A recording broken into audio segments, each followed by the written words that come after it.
Alors, il est 21h, heure de Montréal, midi à Nouméa, je crois, Julien.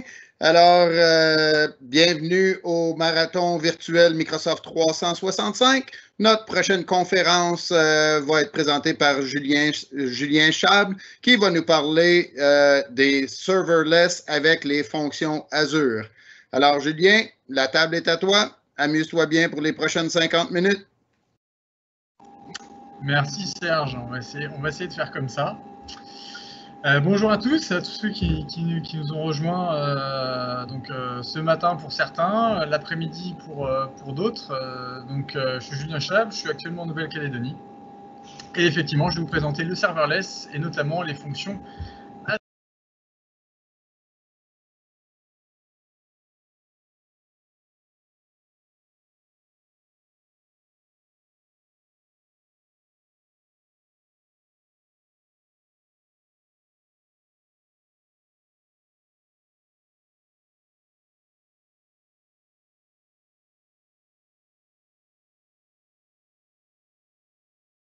Ton micro est à mute, Julien, on t'entend plus. Ah, c'est mieux maintenant? Oui, tu peux recommencer la dernière slide. Donc du coup, merci à tous ces sponsors sans qui, effectivement, ces événements ne seraient pas rendus possibles. Donc voilà, pour aller, je pense que vous en connaissez un certain nombre, et pour les autres, n'hésitez pas à aller vous rendre sur leur site web pour voir un petit peu les différents produits qu'ils offrent. T'es retenu à mute. Alors à chaque fois que je change de slide, a priori, je repasse à mute. Bon, on va essayer, on va voir. Juste un petit point sur les AOS, parce que c'est des événements communautaires qu'on a fait en Nouvelle-Calédonie et qu'on fait partout dans le monde. Voilà, juste un petit mot là-dessus, parce que c'est une grosse organisation et je pense que certains d'entre vous ont peut-être d'ailleurs déjà dû participer à des sessions en ligne. Il y en a eu beaucoup ces derniers temps et c'est toujours avec un grand plaisir qu'on a l'occasion, comme aujourd'hui, de pouvoir partager nos connaissances et notre passion avec vous. Donc la session, alors rien à voir pour le coup, c'est la session d'après, celle-là. Je vais passer la slide. Juste sur les AOS, comme je disais, on a fait un certain nombre. Et donc dans les prochaines tracks qu'on va avoir, ça sera plutôt orienté sur Office 365. Donc voilà, ça laisse un petit peu voir ce qu'on a pu faire jusqu'à maintenant et j'espère qu'on aura l'occasion de pouvoir vous compter parmi les prochaines sessions.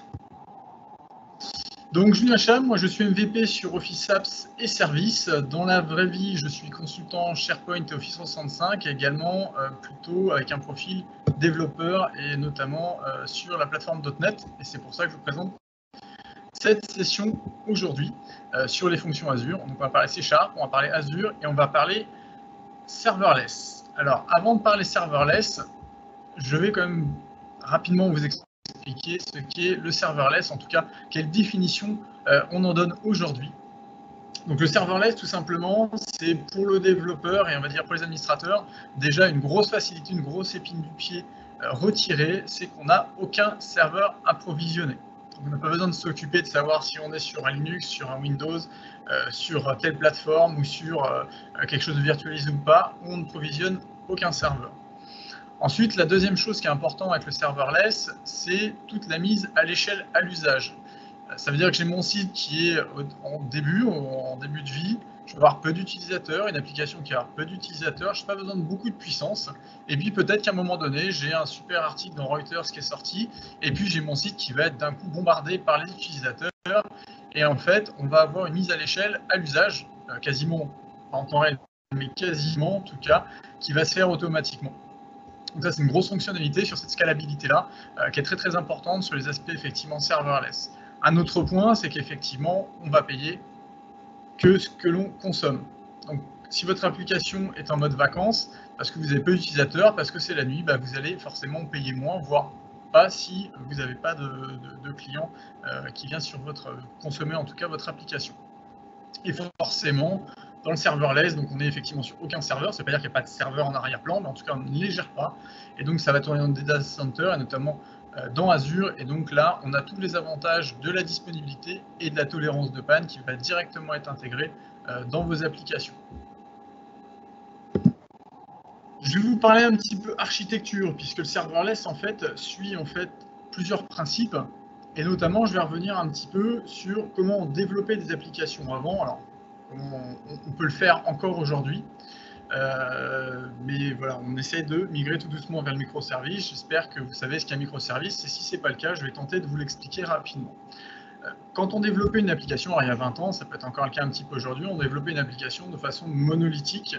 Ça veut dire qu'on mettait l'ensemble, l'intégralité du code de notre logique applicative, que ce soit les services, que ce soit tout ce qui va être log, l'administration, la gestion, les accès aux bases de données dans la même application.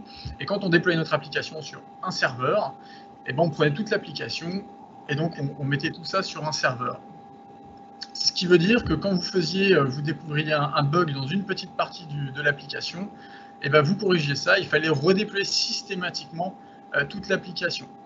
Autre on va dire, inconvénient d'avoir cette application monolithique, c'est que si vous avez une partie de votre application qui consomme énormément de ressources, et ben en fait, vous allez devoir monter en fait votre machine. Donc on va faire ce qu'on appelle forcément une scalabilité horizontale, ça veut dire qu'on va simplement rajouter de la mémoire, rajouter du processeur pour permettre à votre application, alors que ça concerne peut-être qu'une petite partie de l'application qui va consommer énormément en fait de ressources. Donc c'est compliqué, et si vous avez de plus en plus d'utilisateurs, on ne va pas pouvoir découper l'application, on va juste devoir rajouter des ressources et des ressources et des ressources, et à un moment donné, forcément, il y a quand même des limites à ça.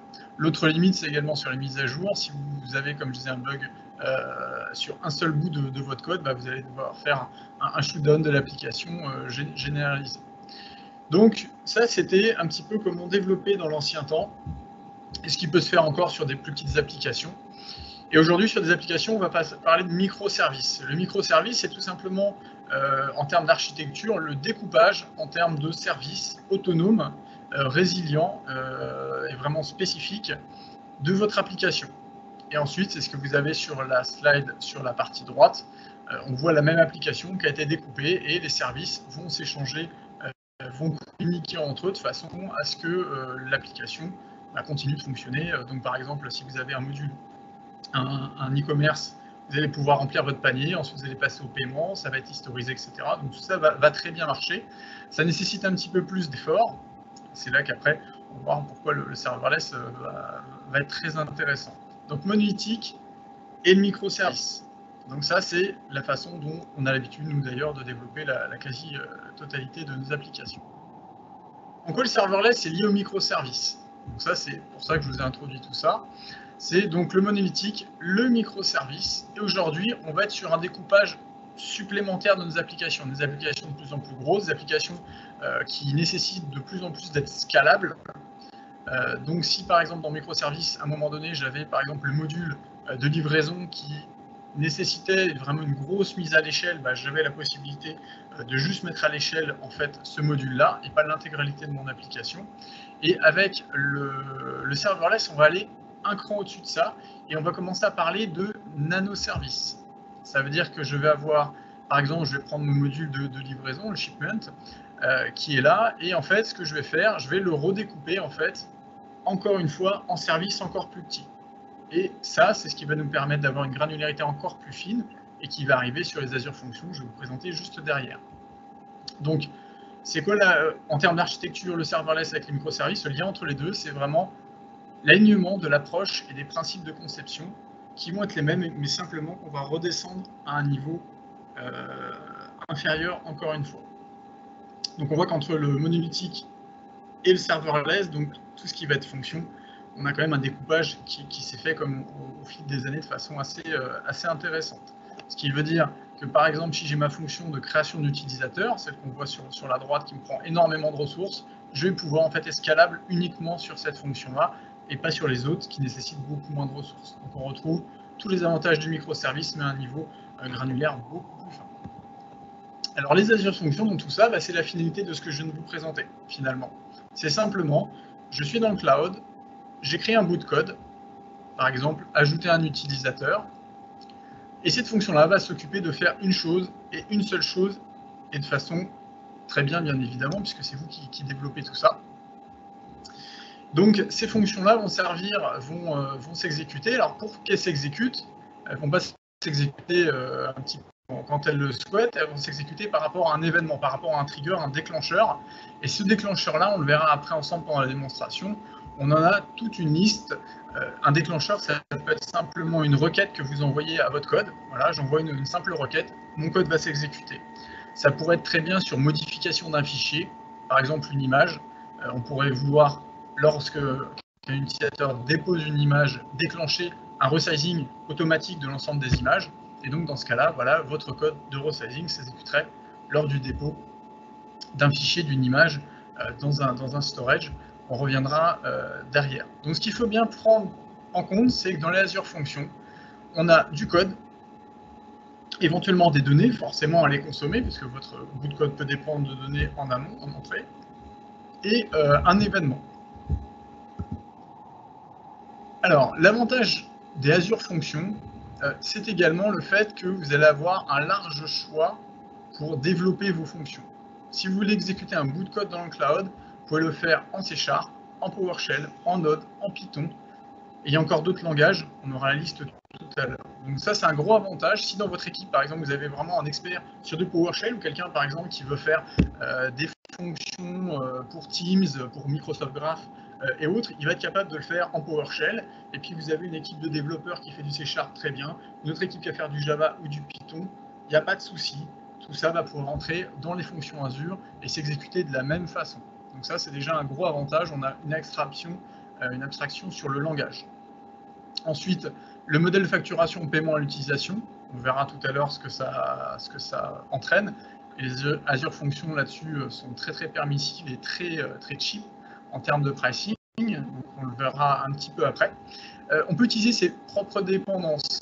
Ça veut dire que si vous avez effectivement des dépendances dans votre code, vous êtes capable d'embarquer vos dépendances directement dans votre code. On verra tout à l'heure qu'il y a quand même des limitations à ça. Vous n'allez pas pouvoir embarquer toutes les dépendances et ça va être des fois un petit peu tricky de mettre du code avec des dépendances.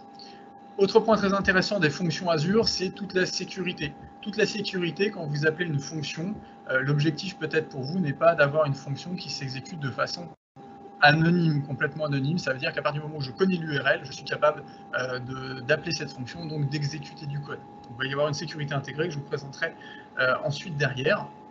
Intégration simplifiée, forcément, Visual Studio, on verra tout à l'heure, ça va être l'objet de la démo, on pourra développer très très rapidement et très simplement des fonctions Azure.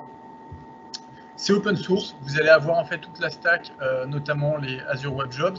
Tout ça, vous allez pouvoir les retrouver sur GitHub, donc c'est un projet open source, et même si vous voulez créer des triggers supplémentaires ou des connecteurs supplémentaires, vous aurez la capacité de le faire avec le SDK. Voilà. Les autres avantages des fonctions Azure, ça va être forcément les performances, le cache et le décache. Alors ça va dépendre aussi un petit peu du niveau de licence, si vous êtes en premium ou si vous êtes à la consommation, mais on reviendra un petit peu derrière. Alors avant que je démarre les démos, juste rapidement, pour qui se prêtent en fait les fonctions Azure. On peut se dire, voilà, j'ai un bout de code exécuté dans le cloud, ça ne parle pas forcément à tout le monde. Malgré tout, ça peut déjà répondre à un premier besoin qui sont les webhooks. Si vous faites de l'intégration, du DevOps notamment, on a beaucoup de services en ligne, et notamment si vous faites aussi du Power Automate ou du Logic App, vous allez avoir besoin en permanence d'avoir des appels vers des API. Et en fait, les Azure Functions sont parfaits pour justement créer le bout de code que vous avez besoin d'exécuter quand il y a des appels de services qui se font entre eux. Donc ça se fera, on fera une petite démo derrière pour bien voir comment ça se met. Mais voilà, j'ai besoin de développer un bout de code dans le cloud qui s'exécute. Les Azure Functions sont un très bon candidat. Sinon, au-delà de ça, effectivement, les Azure Functions vont vraiment être intéressantes pour toutes les applications où vous avez besoin d'avoir une grosse scalabilité, parce que vous avez une grosse entreprise ou des gros services qui ont besoin de s'exécuter.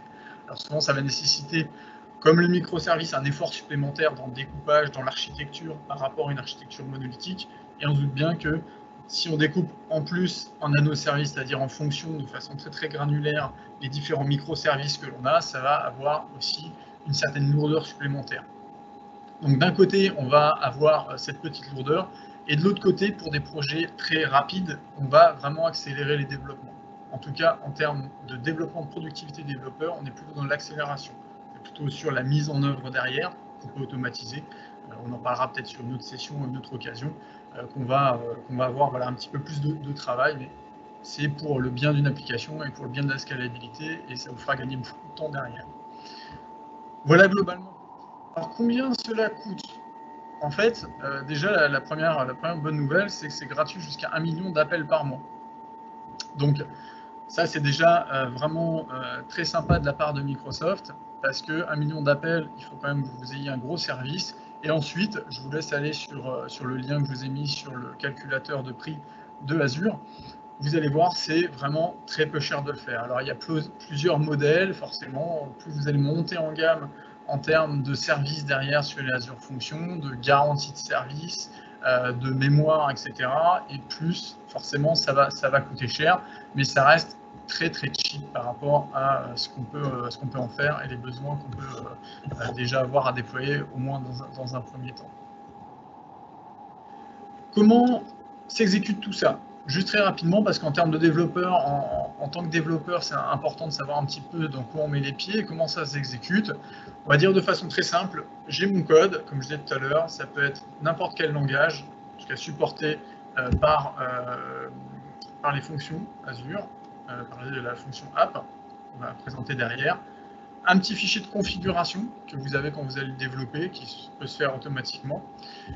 Le runtime, forcément, on parlait d'exécuter du code dans différents langages, il va y avoir un runtime associé à chaque langage qui va s'exécuter. En dessous, on va avoir le WebJob runtime, donc c'est toute une partie justement avec le WebJob core et extension qui sont disponibles, sur lesquels vous pouvez aller sur GitHub pour regarder le code, un petit peu comment ça marche, voir pourquoi pas, pour certains besoins en interne, utiliser WebJob sur vos propres serveurs. Ce ne sera pas du tout du Azure Function, mais au moins sur du WebJob pour exécuter des jobs de façon récurrente, etc., un petit peu selon le même modèle. Et puis ensuite, vous avez le runtime, qui là vraiment est dédié à Azure. Il existe 3 versions du runtime. Quand vous allez le créer, on le verra peut-être tout à l'heure, on va avoir 3 versions. On va avoir la version 1, version 2, version 3. La version 1 est la seule aujourd'hui qui correspond au framework .NET, donc au full framework 4.6 ou 4.7. Et donc, cette version-là, en général, c'est la version où je l'ai barrée parce que quand on va développer aujourd'hui des applications performantes web, des API, on va être sur du .NET Core de façon globale, à moins que vous ayez un besoin d'utiliser, par exemple, des API qui ne seraient pas supportés par .NET Core, ou également si vous avez des modules PowerShell, typiquement il y a des modules Teams ou des choses comme ça, sur lesquels vous allez avoir besoin d'utiliser en fait encore les dépendances vers le .NET Framework 4.x. Ça va être le seul cas où vous allez pouvoir en fait les utiliser. Sinon, forcément, si vous avez du nouveau code, voilà, vous allez monter sur le runtime. Donc la version de runtime, en tout cas pour C#, ça va être du 2.2, et sur le 3, du 3.1. Voilà, donc je vous conseille de façon générale, de toute façon, utiliser la dernière version du runtime, à l'exception de ce que je viens d'évoquer sur la version 1, qui est vraiment pour des applications un peu plus legacy, ou pour des modules, des dépendances qui ne peuvent pas s'exécuter sur une .NET Core.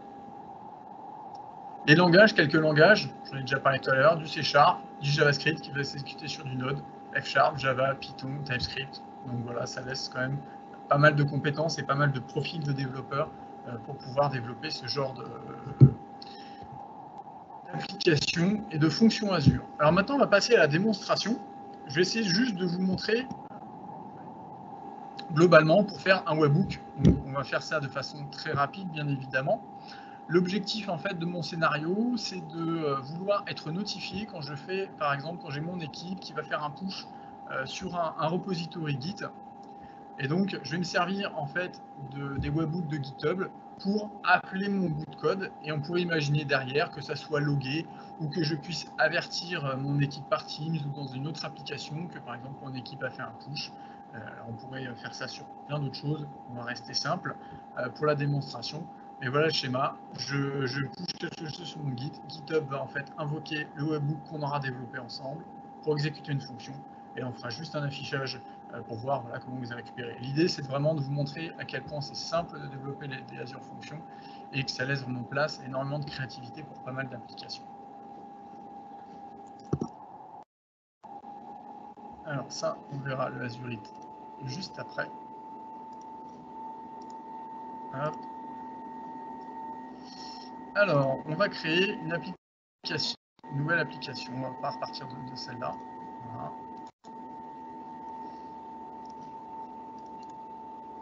Alors, comment ça se passe? Je vais simplement créer, alors je suis dans une solution, vous pourriez la créer une solution vide. Comment je fais pour créer une fonction Azure avec Visual Studio? Aujourd'hui, il y a des templates pour les projets. Donc si je tape fonction,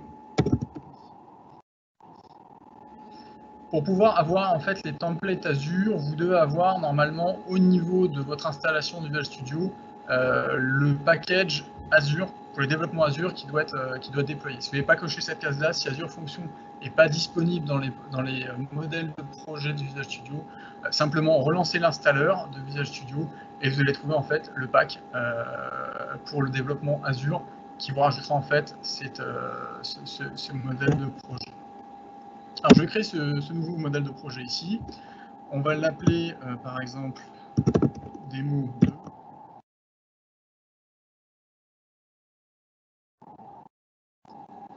Là où ça devient intéressant, c'est l'écran que vous avez devant vous. Je vous ai parlé à l'instant des différentes versions justement des Azure Functions. Donc là, on est sur un runtime C#, donc ça va être du .NET qui va s'exécuter en arrière-plan. Et donc, on voit bien ici que j'ai bien ma version avec le .NET Framework et puis V2, V3 avec du .NET Core. Première chose importante, vous pouvez le changer ensuite plus tard, mais en tout cas, pour bien démarrer, on peut directement mettre la bonne version ici. Ici, je vous parlais des triggers tout à l'heure, et c'est là que ça devient relativement intéressant. On regardera ensemble tout à l'heure, on fera également une autre démo avec le blob trigger, je vous en parlerai à ce moment-là. Mais on va avoir des triggers par exemple, sur des Cosmos DB, si par exemple votre application déploie un document dans cette base, donc un MongoDB globalement, dans Azure. Voilà, je vais pouvoir exécuter, j'ai un nouveau document qui arrive dans ma base, je vais pouvoir exécuter la fonction qui va bien derrière, de traitement, qui pourrait être une livraison, un paiement, qui pourrait être beaucoup de choses. Je vais avoir également tout ce qui va être lié au hub, au grid, je ne vais pas m'arrêter dessus, tout ce qui est effectivement l'IoT. Vous allez avoir un événement aussi sur les fils, donc le déclencheur, voilà, j'ai un nouvel élément qui arrive dans ma file, où je déclenche ma fonction. La même chose sur les bus Azure. Et puis vous allez aussi avoir le cron globalement, donc les tâches planifiées, j'exécute mon trigger à un certain moment. Donc on retrouve ici voilà ce qu'on connaît bien, le format de planification qu'on retrouve sur Linux, sur beaucoup d'autres choses. Nous, ce qui va nous intéresser tout de suite, ça va être le plus simple, ça va être le trigger HTTP, c'est souvent ce qu'on va utiliser justement pour faire le webhook. Donc quand GitHub va appeler, je vais lui donner cette URL-là, qui va appeler, et je vais pouvoir exécuter mon code ensuite par derrière. Donc je vais sélectionner le HTTP trigger. Ici, au niveau du compte, on pourrait aller chercher en fait un Azure Web Storage. Pour l'instant, la bonne nouvelle, et c'est justement ça aussi quand je parlais d'intégration et de facilité de développement avec Visual Studio et les Azure Functions, c'est le fait que vous n'avez pas besoin d'être connecté à Azure pour pouvoir développer et débugger votre fonction Azure. Vous avez tous les outils en local, on verra tout à l'heure, qui vont s'exécuter et qui vont vous permettre de développer vos fonctions, même si vous êtes dans le train, dans l'avion, même si pour l'instant c'est un peu compromis, mais en tout cas dans des endroits où vous n'avez pas de connexion Internet. Donc ça, c'est un très bon point. Donc ici, je vais utiliser l'émulateur de stockage, et on peut voir juste en dessous, à ce niveau-là, on a la gestion de la sécurité intégrée dont je vous parlais tout à l'heure. C'est ici qu'on va la définir. Alors pareil, ça fait partie de la configuration de la fonction, on peut la changer plus tard. Et vous avez différents en fait, niveaux. Alors il y en a un petit peu plus que ça dans la réalité. Juste très rapidement, fonction, c'est celle qu'on va utiliser. C'est simplement que la fonction pour être appelée, on va avoir besoin d'une clé. Cette clé va être générée automatiquement par Azure. Et donc c'est celle qu'on rajoutera à notre URL pour autoriser l'exécution de la fonction. Le niveau d'autorisation anonyme est relativement simple, c'est qu'il n'y a aucune sécurité tout simplement. Vous avez une URL, vous appelez l'URL, ça passe. Sur le côté admin, il y a aussi besoin d'une clé, mais il y a besoin d'une clé qui est différente, qu'on rapidement, j'essaie de vous montrer tout à l'heure dans le portail Azure, qui est dans un autre registre, effectivement, qui nous permet également d'appeler cette fonction-là, mais avec une clé différente. Donc là, j'ai tous mes éléments, mon HTTP trigger, mon V3, un niveau d'autorisation de fonction, mon émulateur, je suis capable de créer ma fonction. Alors comment ça se comporte une fonction? C'est relativement simple dans d'Azure Functions. Voilà, je vais vous mettre un petit peu police d'écran. Hop, on est pas mal. Alors c'est relativement simple, finalement, c'est un petit peu comme un programme main. On a notre point d'entrée, qui est notre fonction ici, qu'on peut voir ici, qui s'appelle run. La première chose importante sur une Azure Function, c'est le nom de la fonction. Je pense que quand vous allez déployer votre fonction, vous avez envie qu'elle s'appelle différemment de fonction 1. Donc là, par exemple, on pourrait mettre...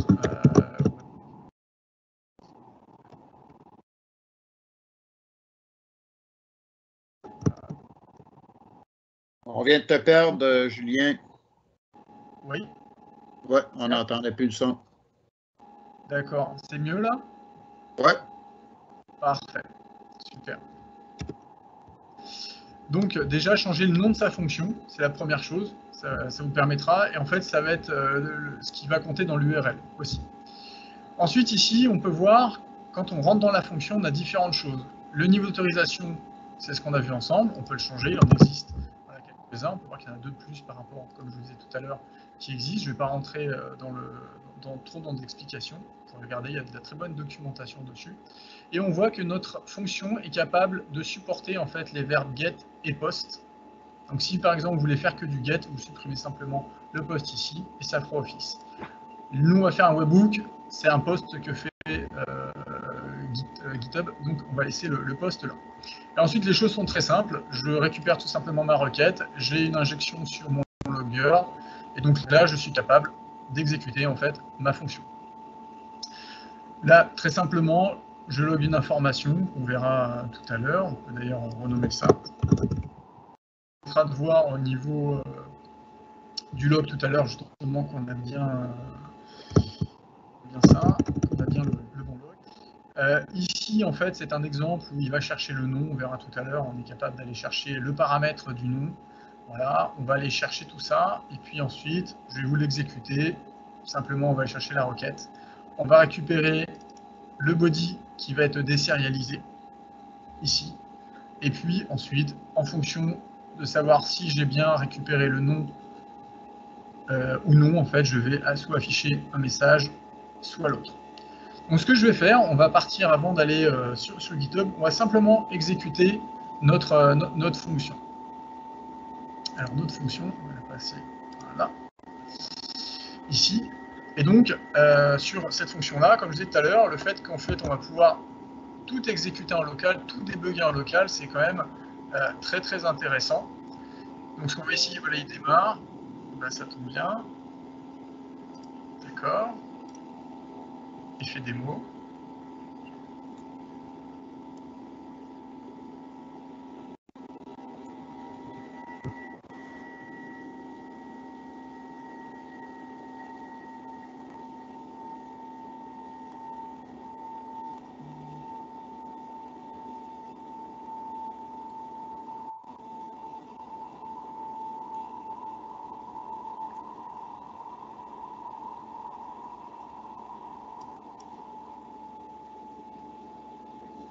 Si ça marche pas, c'est pas grave.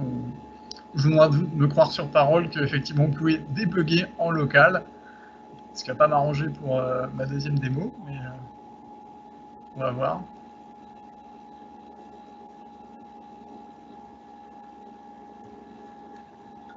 Ça m'a l'air extrêmement compromis. Alors, je suis désolé, je vais refermer et rouvrir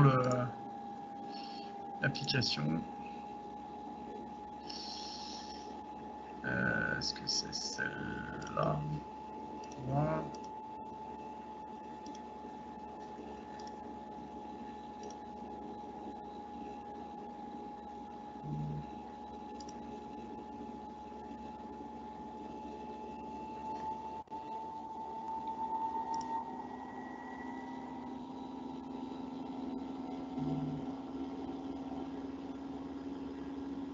Ok, je suis revenu. On va exécuter notre application. Voilà, c'est beaucoup mieux.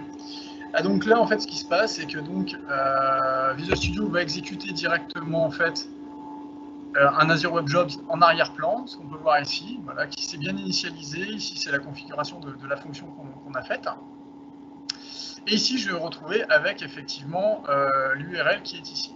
Donc ça, c'est l'URL de ma fonction que je vais pouvoir appeler. Ici, on a bien les verbes get et post. Donc, je vais ouvrir, aller dessus. Et donc, on appelle bien en local notre fonction.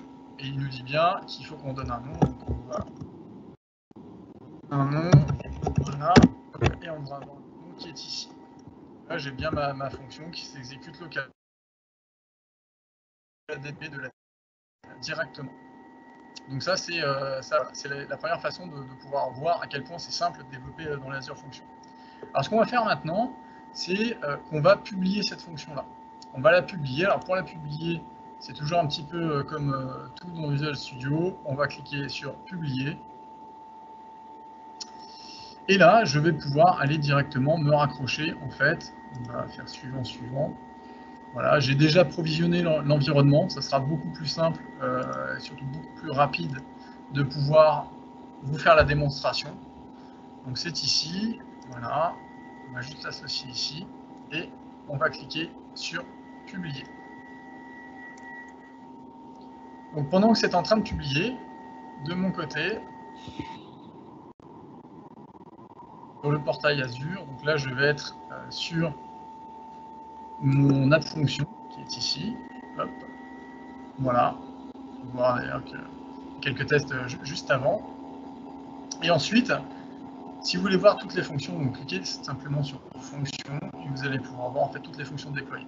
Alors celle-là, c'est l'ancienne, ce qui est portable tout à l'heure, tout simplement parce que, à mon avis, c'est pas encore déployé.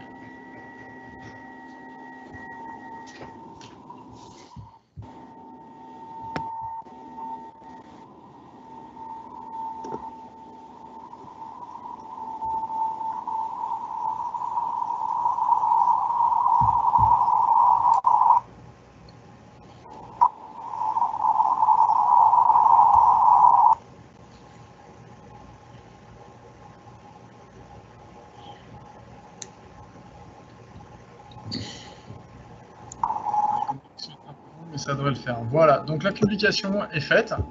Je vais retourner sur mon portail. On va simplement rafraîchir.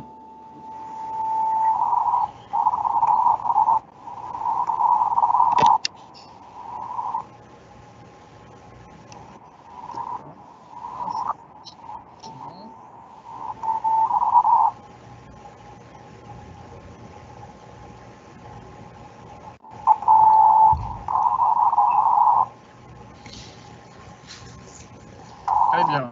Donc, voilà, c'est le nom qu'on a mis tout à l'heure. Donc, c'est pour ça que je vous disais que c'était important de pouvoir changer le nom de sa fonction. Alors, quand on déploie beaucoup de fonctions, vous vous doutez bien qu'il va falloir trouver des conventions de nommage, parce que sinon, ça va vite être un sacré bazar.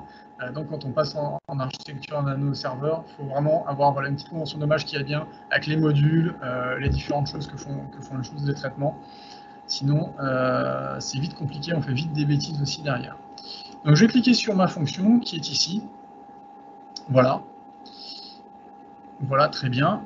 Et donc, je vais pouvoir récupérer l'URL. Si vous cliquez sur Get Functions URL, et ce que vous pouvez voir ici, c'est que vous avez une clé de fonction qui est ici. On parlait de sécurité intégrée tout à l'heure. On est vraiment dans ce cas-là. J'ai ma clé qui va être automatiquement générée. Donc, je vais juste copier cette URL-là. Je vois une nouvelle fenêtre et je vais appeler ma fonction que je viens de déployer en quelques minutes. C'est le même message. C'est la même fonction. Si je vais avoir. Alors, qu'est-ce que j'ai fait? Ça tombe une bêtise. Oui, forcément. Ah, et donc j'ai bien Julien qui est marqué. Donc voilà, comment déployer une fonction en quelques minutes, comment rapide. Alors ce qu'on va faire maintenant, c'est simplement continuer avec notre fonction. Simplement, d'ailleurs je vais supprimer mon webbook ici. Et donc, par rapport au scénario dont je vous parlais tout à l'heure, c'est de pouvoir déclencher ma fonction quand j'ai une personne qui fait un push depuis mon GitHub. C'est simplement une façon de vous montrer un petit peu le concept des webhooks et à quel point, en fait, en quelques minutes, on est capable de créer un code qui s'exécute et de créer justement ce webhook-là. Donc, dans GitHub, les webhooks, c'est très facile. Vous allez dans les paramètres de votre projet webhook, vous ajoutez votre webhook ici, et là, en fait, ça va être relativement simple, on va vous demander une URL. Donc cette URL-là, je vais la reprendre ici, je vais la copier, je vais juste la coller ici. Je vais demander tout simplement à m'envoyer du JSON. Alors là, il manque à chaque fois.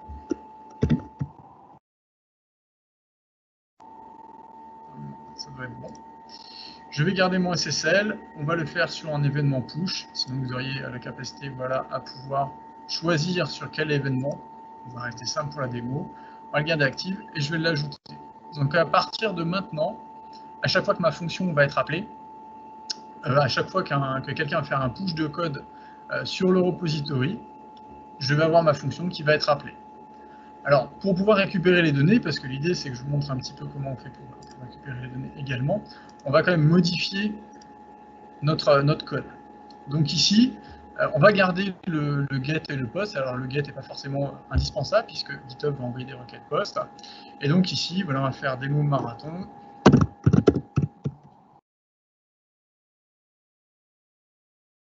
Ce qu'on va faire, on a besoin d'aller chercher toute cette partie-là, juste d'aller chercher la requête body. Ce qu'on va recevoir de la part de GitHub, c'est un document en JSON qui va donner tous les détails en fait du push. On le verra après dans les logs, donc je vais garder le data ici. Je vais changer ma réponse ici, donc la valeur importe peu. Et simplement, ce qu'on va faire, c'est qu'on va loguer en fait ce que nous envoie GitHub, le service GitHub qui nous envoie le webhook.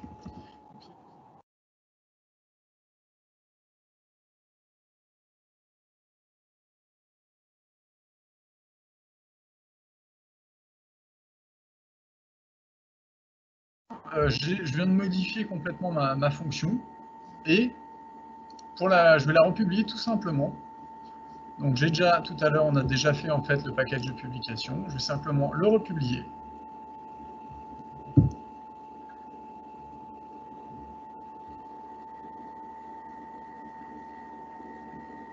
J'espère que ça va prendre un petit peu moins de temps.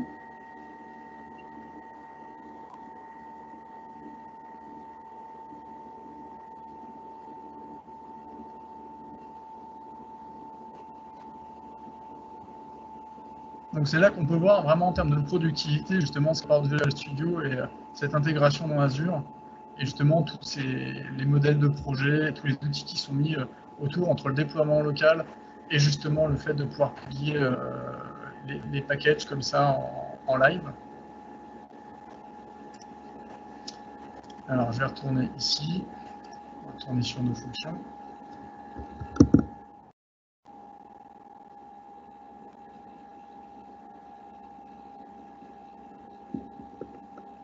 Voilà, donc là c'est bon, on va quand même rafraîchir. Aller dessus, ça ira plus vite, autant que ça charge.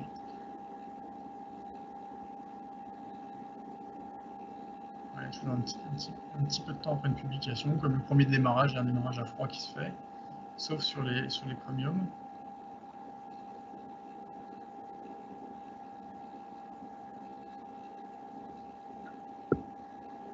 Voilà.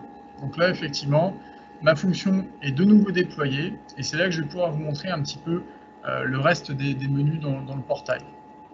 On va démarrer par les clés de fonction qui sont ici, que vous pouvez voir. En fait, ce sont les différentes choses qui peuvent être les tokens d'accès, en fait, ici. Donc, on peut voir, là, ça c'est le token qu'on avait tout à l'heure, qui était dans le code qu'on a émis, donc code égal, c'est celle-là. Donc, vous pouvez créer vraiment renouveler, vous pouvez en créer d'autres.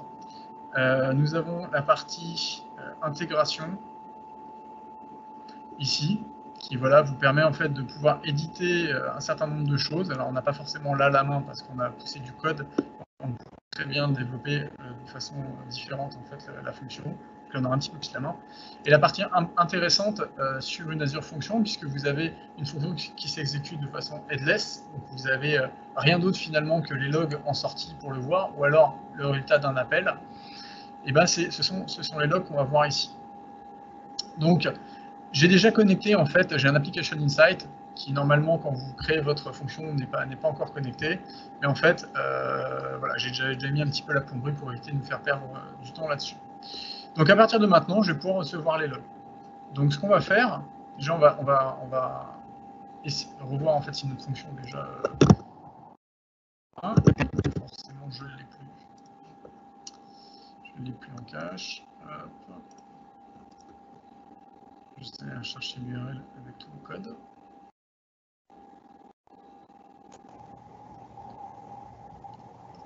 Voilà.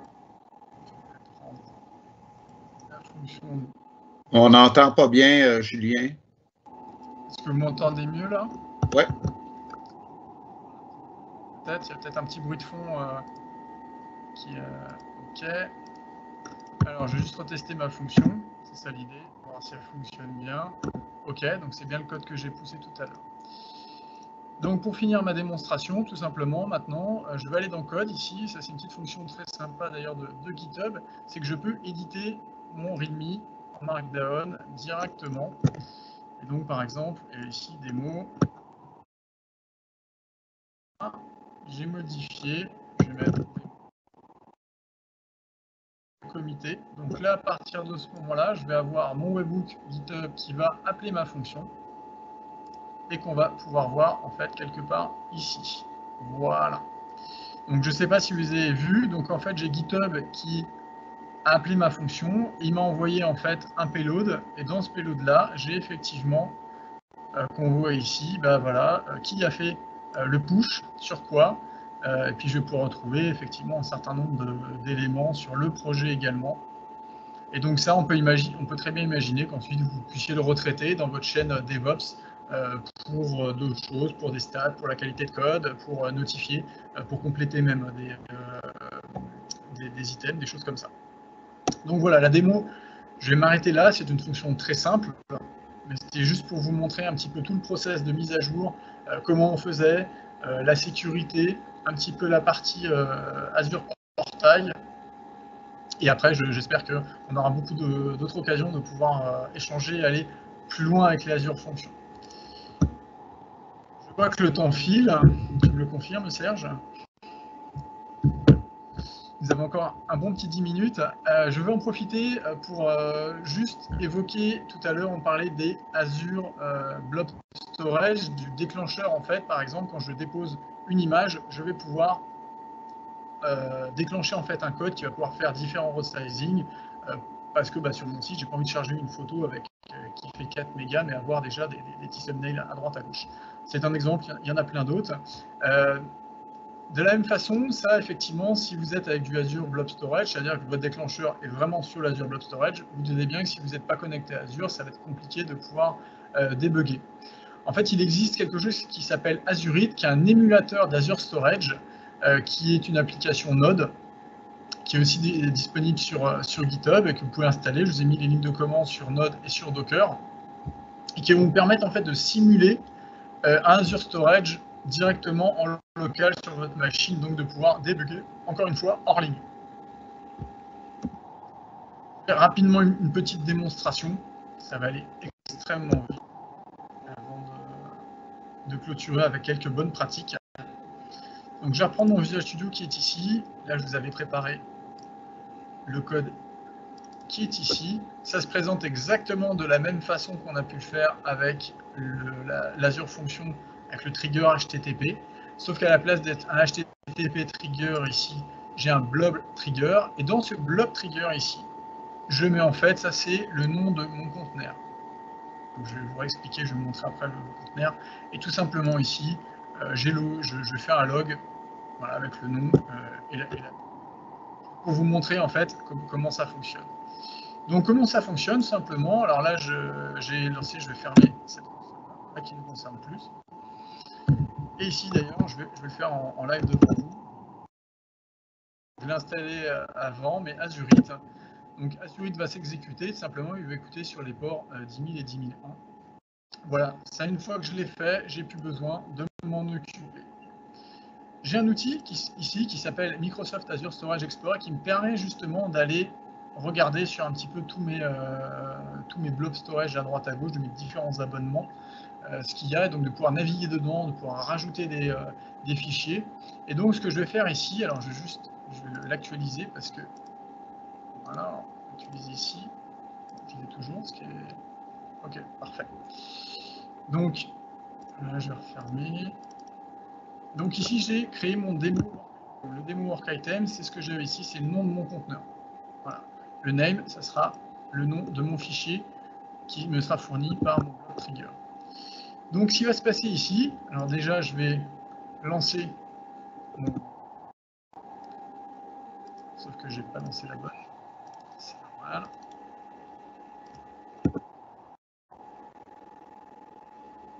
Donc, je vais exécuter ma fonction.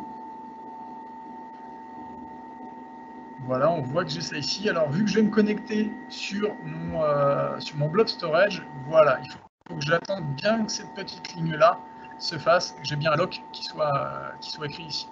Donc là, j'ai ma fonction qui est prête et qui est connectée à mon blob storage.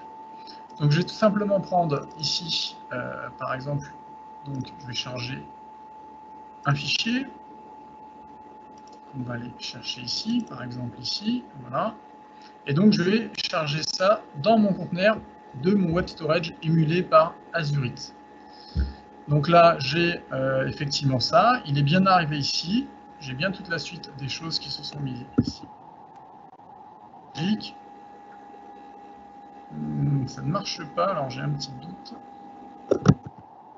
Voilà. On va garder ça, on va tout redéployer. Juste très rapide. J'ai relancé Azurite. Et donc, il aurait dû normalement le supprimer. Mes conteneurs. On va supprimer une boîte.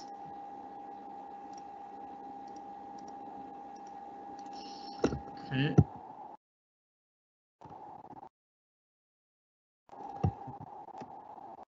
Voilà. On va remettre. On va relancer l'application. Je peux vous montrer quand même que ça marche bien. Donc on est bien capable de développer beaucoup de choses avec des Azure Functions directement sur nos postes. Je mon poste qui va se mettre. Voilà, on lock ici. Je change juste un fichier.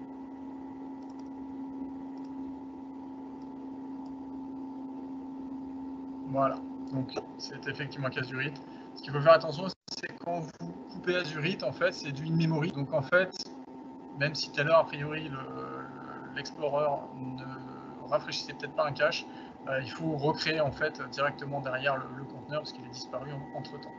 Donc j'ai bien ici mon fichier qui est arrivé et tout simplement voilà le nom. C'est bien le fichier que j'ai voulu mettre et puis la loupe.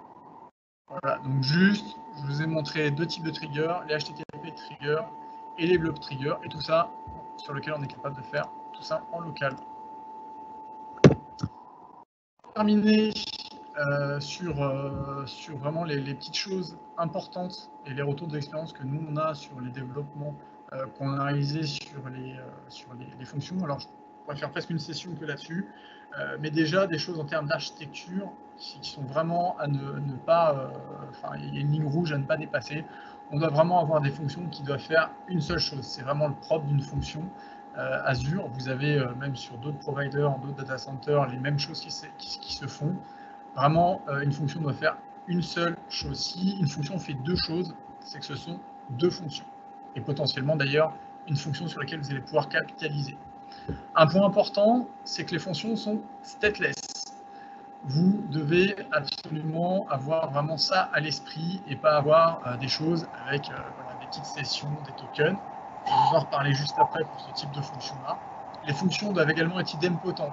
Ça veut dire que si vous exécutez plusieurs fois la même méthode, elle doit sortir toujours le même résultat.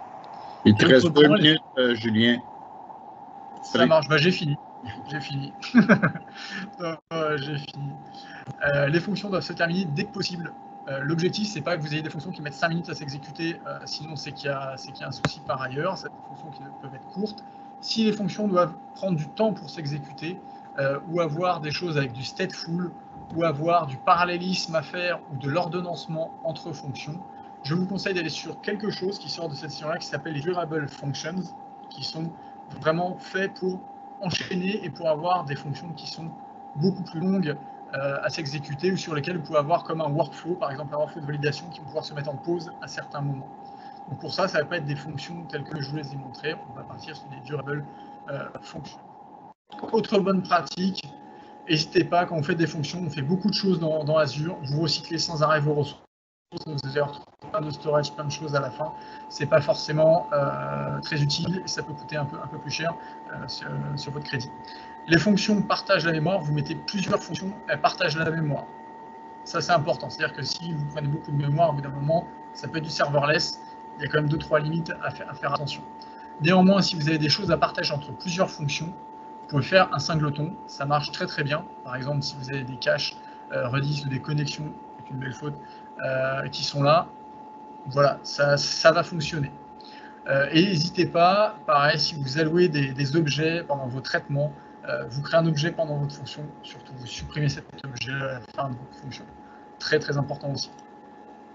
Comment démarrer? C'est un petit peu ce qu'on a fait sur Azure Function. Il faut démarrer petit, il faut tester, il faut voir comment ça se comporte, il faut voir un petit peu les limites d'en déployer plusieurs. Il faut faire des tests de charge aussi, voir un petit peu comment se comporte le Azure derrière. La première façon de faire les choses simplement, c'est de faire un webhook comme on l'a fait, de trouver un cas, un scénario, vous pouvez faire un webhook, ou alors dans vos projets de se dire voilà, je pars avec, j'ai une refonte d'un projet ou j'ai une intégration à faire, comment je peux faire pour faire une API et donc déployer cette API directement dans le cloud. Voilà, donc ça c'est des choses, par exemple aussi des chargements de données, si vous avez des ETL, mais vous n'avez pas besoin d'avoir un SSIS ou des grosses choses à mettre en place. L'intégration, c'est aussi un bon candidat pour pouvoir essayer de faire une première fonction Azure et donc de partir sur une approche serverless. Voilà, j'en ai fini. Il y aurait beaucoup de choses à dire encore sur les Azure Functions, parler d'architecture, parler de techniques, de limitations et autres. Mais n'hésitez pas, il y a des questions, il y a une community zone également dans la disposition, tu me dis Serge si je me trompe, et sur laquelle on peut continuer effectivement les échanges. Oui, alors merci beaucoup Julien pour ta présentation, merci aux participants. Puis comme Julien dit, sur le site web du marathon virtuel, il y a un community zone, un lien pour le community zone où vous pouvez continuer les discussions si vous voulez. Alors merci beaucoup et bonne fin de soirée. Bonne journée ou bonne soirée à tout le monde. Ou bonne journée, oui. Bonne journée à toi, Julien. Merci Serge. Salut.